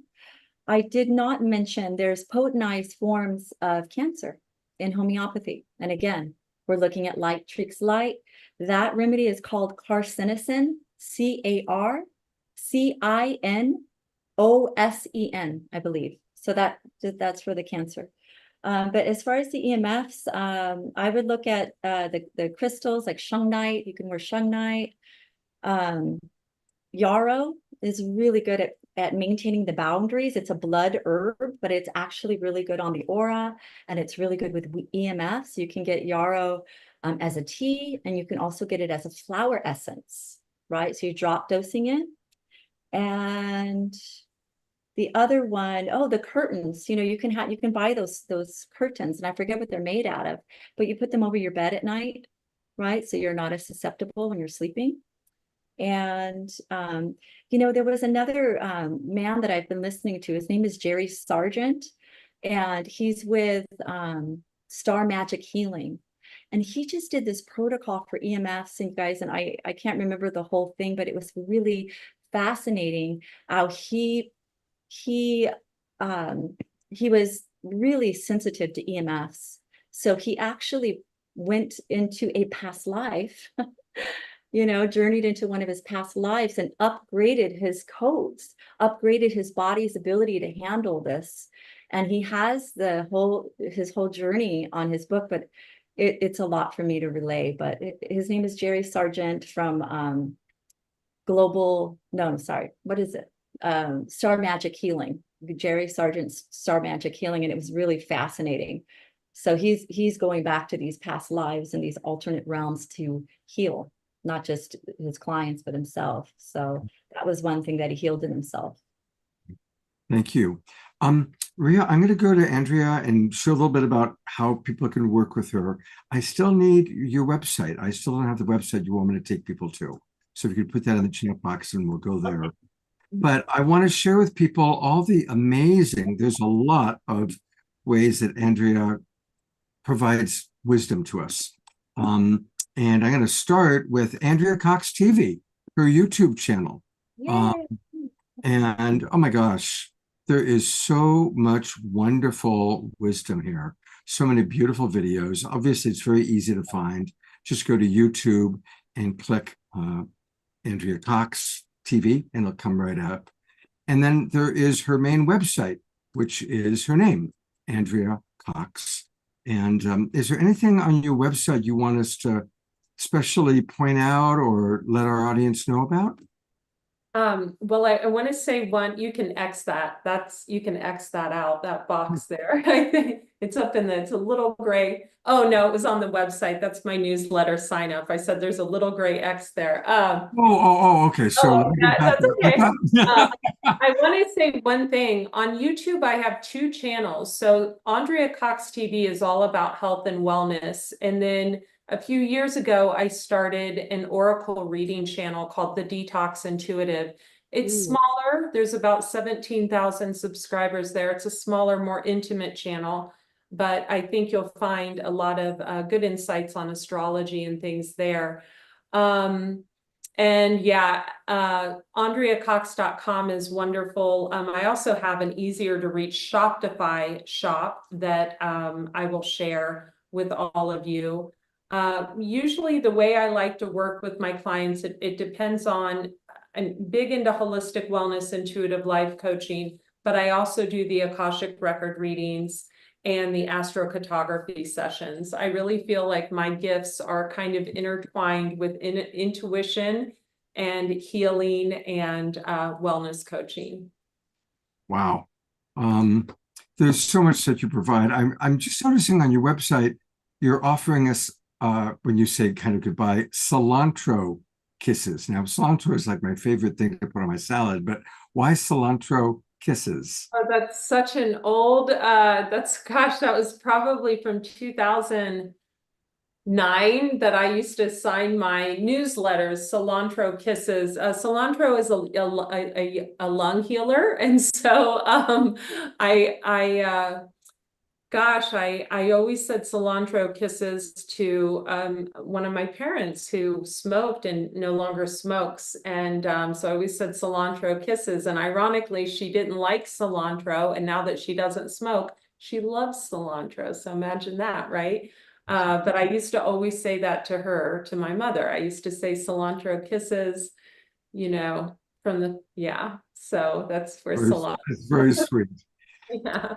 Andrea, is there any final thoughts that you'd like to share with our audience? And you've been absolutely wonderful tonight. I'm so grateful for all your generosity of sharing. Oh, thank you. Well, I think really to get started, I have a line of supplements that's been around for 15 years, Smiling Gut Pre and Probiotic, Sexy and Raw Hair, Skin and Nails, and the Raw Detox Formula. And right now we do have it in a bundle package with my Oracle deck, The Lessons of the Mystical Muse, and my book, Eat Right for Your Zodiac. It's in my Shopify store, and I'll share the link. The supplement line is in a base of humic and fulvic acid, which I believe is really good for cellular detoxification. Also full of minerals if you're having any hair issues or anything like that. But I really just want to say thank you for all of you. And if you ever just have a simple question you want to run across me, really Facebook Messenger is a great way to reach me. It's Andrea Lee, Leigh Cox. And if you scroll on any of my posts on Facebook, you will see in the comments, I share links to Shopify, links to my website, links to my other social media. So it's easy to find anything you need just by those comment sections. And thank you for having me. Oh my gosh, I'm forever grateful. I've been a huge fan of Scott's for years, and I'm so grateful to be up here with this lovely lady and all of you. Thank you. Humbled. You know, an interesting thing about this lovely lady, Both of you, they've never met before. Tonight was the first time. You both live in Arizona, and you both have created Oracle decks. What? I didn't know you lived in Arizona. Oh my goodness. I will have Yeah, in Cottonwood, where are you? I am in the Sonora Desert, right under Mount Lemmon on the outskirts of Tucson. I've lived here about 2 years. What area are you in? Cottonwood. It's just outside Sedona. Oh, God, Yeah. I haven't been there. I What? need to go. I You know. haven't been to Sedona? I haven't. No. Yeah, I Interesting. need to go. I need to go. Yeah. Hmm. Absolutely. Well, now you have a friend to meet there. And, honestly, I go to Sedona at least once a year. And there's two things. Everybody knows about the beauty and the magic of Sedona. But also, I want to say the community, the Sedona community, is one of my favorite communities. Because of the nature of the work that I do and who I am, I know a lot of really cool communities. And there's amazing people in Maui and amazing people in Austin and Asheville and but Sedona community is one of my favorite communities. I agree. Amazing people. And then, of course, the beauty and the magic. And for you, Andrea, you were just going into some of the power spots. It'll be a powerful time for you. I moved here for my Saturn line. I'm on the worst line you can live on astrologically for me, which is Saturn on the MC. So Saturn on the midhaven, but I wanted the disciplinary, I wanted the burdens for a few years just to kind of really, they say a diamond isn't made unless you go through the hardship. So, and it has been hard. I definitely have become more of a believer in astrocartography since I moved on this rough Saturn line. So I'll definitely have to go visit Sedona. Andrea, thank you so much. And I hope you'll come back on the show again sometime. Yeah. Great. Well, Ria, I would love to have you share with the audience about your upcoming Oracle deck and also about your book. But before we go there, let's take a quick look. I love the name and the concept of your website. Yeah. Our Forgotten Allies. Yeah. What could it be? Who are Forgotten Allies? Well, Oh my it's- God, I was like 40 years old. Woo! Woo, woo, woo. But this is a beautiful website, and this is where you can learn more about what she's doing. And so I encourage everybody to go there. And there it is. To become your own healer, you only need to follow your own inner guidance. Isn't that beautiful? So you can learn all about her and all about the work that she does. So again, it's ourforgottenallies.com. Yeah.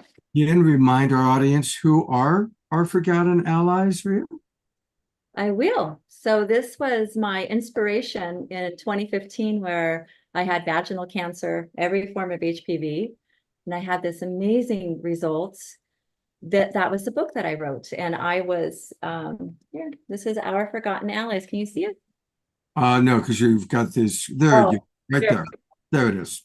So it's called Our Forgotten Allies. As I was channeling this book, it was really about giving notice where notice is due.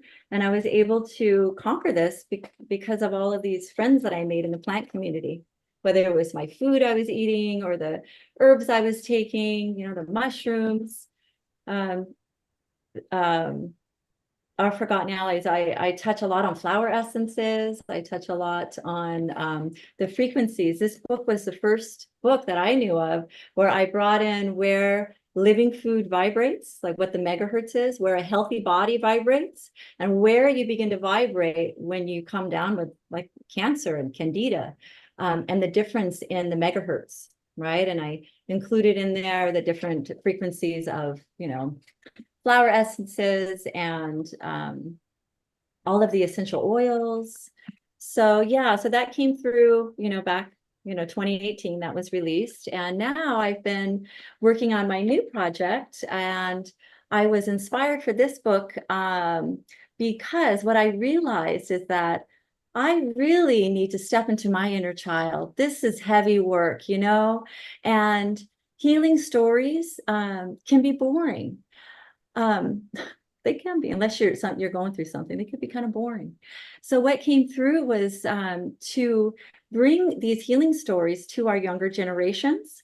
Now, also, before I moved to Sedona, I started a nonprofit, and my nonprofit's the intention with it was to bring the healing arts to communities like the foster care system that would never, like, the healing arts has been exited out of our educational system. So with my, I had kids that I was, my kids were younger. So I came up with a nonprofit called Prep For It. Well, then of course, COVID happened, that all stopped, and I am now in Sedona. And I just, I still feel the call to connect to this beautiful young community they have zero idea about the healing arts. And what came to me, instead of opening up another nonprofit, which just really sounded really tiring, is to have a book that's fun and bring these stories. So my target market with this book, can you see this? No, not quite yet. There we go. Lulu and the Shape-Shifting Healers. Nice. Lulu and the yeah, there we go. So Lulu and the Shape-Shifting Healers, and it's the first volume of many, because I have so many healing stories. But what came through was for me to, if you see this little guy right here, this is the character Wendy. So Wendy is the one where Lulu, which is actually my daughter's name. I use my kids' names, but they don't have anything to do with it other than the name. But Lulu and the Shape-Shifting Healers, what I bring in here is how this young woman is going through her coming of age and stepping into her power. So she plays the age of about 17 or 18. And Wendy comes in, and Wendy is this beautiful healer that tells her how special she is and allows her to travel interdimensionally. And I use the roots of the system underneath the soil, like the roots of all the plants, where they're able to travel interdimensionally. But the only way you can travel is to connect to the spirit of unity, to connect to that consciousness of Christ in the heart. So there's a meditation that I do in here where you can connect to that energy that ignites the flight, right? And once you connect, you can never non-feel it. We know that here. So they're able to journey, and on their journeys, they go and they meet plant spirits, right? And they are working on healing a young man named Dominic, right? So they're working on a formula for him. But in that, I bring in Dr. Hanuman, who is one of my loves. He's a forgotten master. He founded homeopathy in the 1700s. He had the angels come visit him. It's just so beautiful. And I bring his story in here, and he is a shapeshifter. So Dr. Hanuman shapeshifts in, with Wendy and tells his story. So I bring in Hippocrates. I bring in the ancient Hippocratic Oath, right? And I also bring in our beautiful Jesus, right? One of the most famous healers. And he goes in to help to open her heart and to really help her journey so she's safe, right? So he's with her through all her journeys.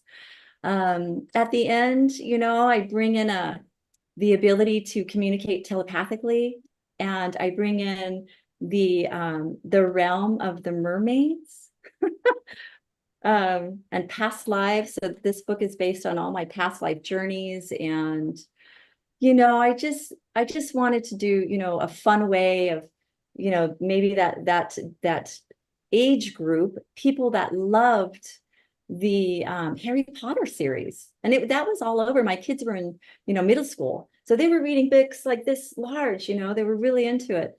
So from Harry Potter all the way into, adulthood, it's a very fun book. I hope you guys love it. And what I'm feeling is like my next volumes that are currently parked in all of my different garages in my head that I want to create. But so to bring in these forgotten masters, not just like Hanuman, but bringing in like the nurse that founded the Isiac formula, and she brought it to the white men, bringing her in and giving her notice due, and helping her to use all of her magic that she uses. So with this series, what I'm really wanting to do is just to connect to this community that I, you know, they're not going to get any of this type of healing until they're adults, you know, until they're older. So with that, I have the book, and then I also did a coloring book. So that's kind of fun with Wendy and Lulu. And I hope you guys like it. I don't know, anything else? It's beautiful. It's really, really beautiful. Thank you so much. I'm going to bring Andrea up one more time. Ladies, I feel like it kind of, you know, it's funny how these shows come together. I think it's you are twin sisters separated at birth who have come back together tonight to share your wisdom so beautifully, the way you've complemented each other. Thank you so very, very much for your presence in our world and your presence in our awakening world. Very much. Thank you so much, Scott. Thank you for having me on. It was such a pleasure to work with you and hear all of your wisdom. Thank you. Yeah. Thank you. Such a pleasure. Thank you. I have a couple of just closing thoughts, kind of things that I had written down while the evening was going on. You know, we had Deepak Chopra on the show when we were calling it Saturday Night Live for the Global Peace Tribe. And he had a very important quote. He said, people usually do not die from cancer. They die from the diagnosis of cancer. And so just riffing on what we've heard Andrea and Rhea say a few times, it's so important to really look at what are our belief systems and how can we change our beliefs, especially about ourselves, especially when we're holding on to pain. Holding on, I believe that shame is the great human epidemic. And as a coach, so much of my work is helping people clear their shame and see who they truly are, which is a magnificent, incredible being that is part of divinity. And so let's remember that. Look in the mirror and see your divinity. And look out at the world and see divinity. Heaven on earth is when we only see divinity. We don't see that political person that drives us crazy. We don't see someone in our life that we've assigned an enemy image to. We just see divinity. And it might be, wow, there's God fully experiencing itself as Donald Trump or as Joe Biden, or pick whoever your trigger person might be. It's all God experiencing itself. So let's remember that. And that's why, as you all know, I usually close my Saturday night show by reminding us to make Sunday sacred by seeing the divinity in all. And someone who sees the divinity and sings the divinity so beautifully is our beloved Omashar. And he went right into chatting with the girls, the goddesses, the gal, what am I allowed to say these days? These magnificent women, these magnificent beings who happen to be in female bodies at this particular moment. But we didn't get a chance to talk about how to get more Omashar. And that is by going to omashar.com, his website. omashar.com, learn a little bit more about him. And Bandcamp is where his albums live. It's the best place to buy his music, and his music is amazing. Of course, you can hear him every Wednesday and Saturday night on our show, but please buy his albums, support this beautiful man, who is going to close out our show, as he always does, with a closing song. Here he is, Omashar.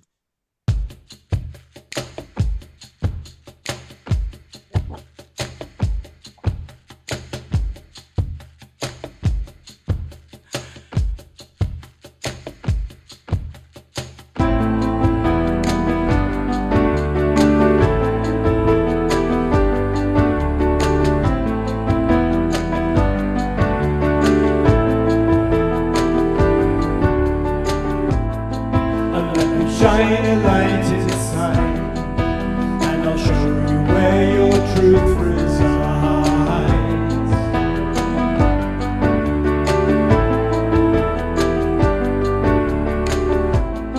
And if you rise up to the skies, and I'll prove to you that nothing dies.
central sun.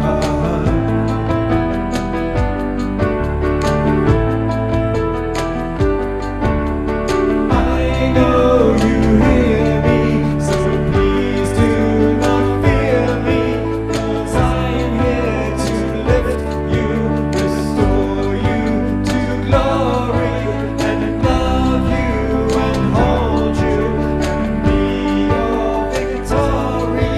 My child, I will welcome you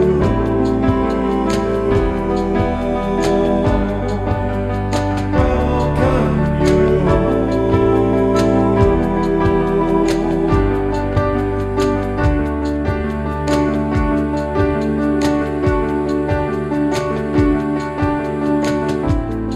So when you take a different view and you dream awake, breathe out the new.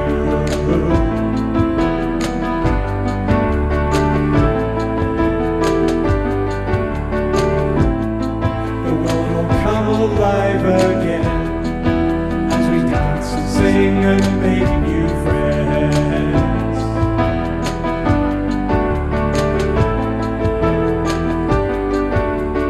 I know you hear me, so please do not fear me, 'cause I'm here to lift you, restore you to glory, and love you and hold you, and be your victory.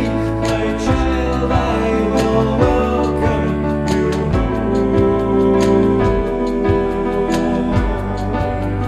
welcome you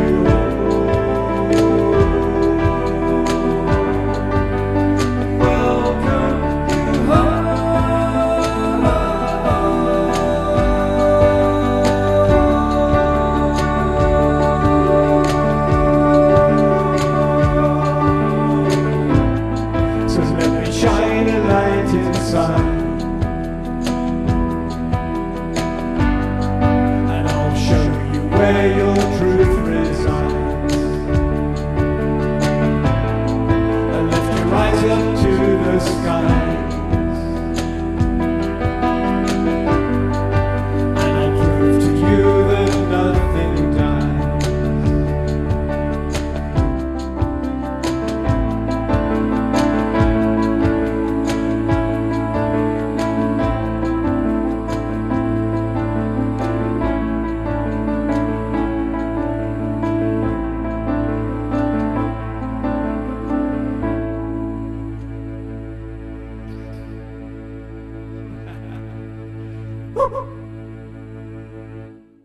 What a perfect song to conclude a perfect, beautiful, beautiful evening. What a phenomenal evening. It encompassed everything. Holy smoke. Thank you, Andrea and Ria. And Ria, however you pronounce your name, excuse me, beloved goddess.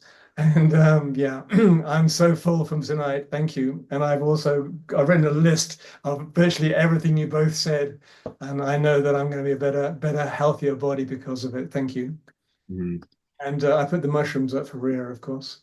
Perfect, perfect. And a reminder that the show is recorded. You can find it on our YouTube channel or on my Facebook profile. So that's how you can find it.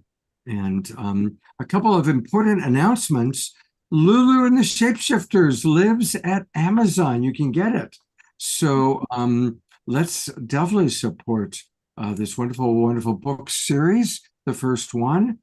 Just go to Amazon, put in Lulu and the Shape-Shifting Healers. By the time you get to Lulu and the Shape, boom, it pops up, so you'll be able to find it. And I also want to let people know about what we're going to be doing on Saturday night. This is really exciting. As you all know, I'm part of the Evolutionary Leaders Circle, and there are about 260 of us. It was originally formed by Deepak Chopra and Marianne Williamson. But honestly, the majority of the people in the Evolutionary Leaders are 60 plus. They're all wonderful, amazing people, and most of us are still doing amazing things. But I have been saying we need to get younger. And so I am starting a synergy circle within the Evolutionary Leaders Network, if you will.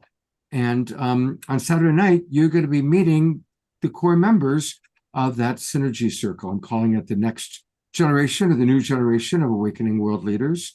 Reverend Deborah Moldow, who's the executive director of the Evolutionary Leaders Network, is my co-host once again. Swami, we all love Steve Bierman, also known as Swami Beyondananda.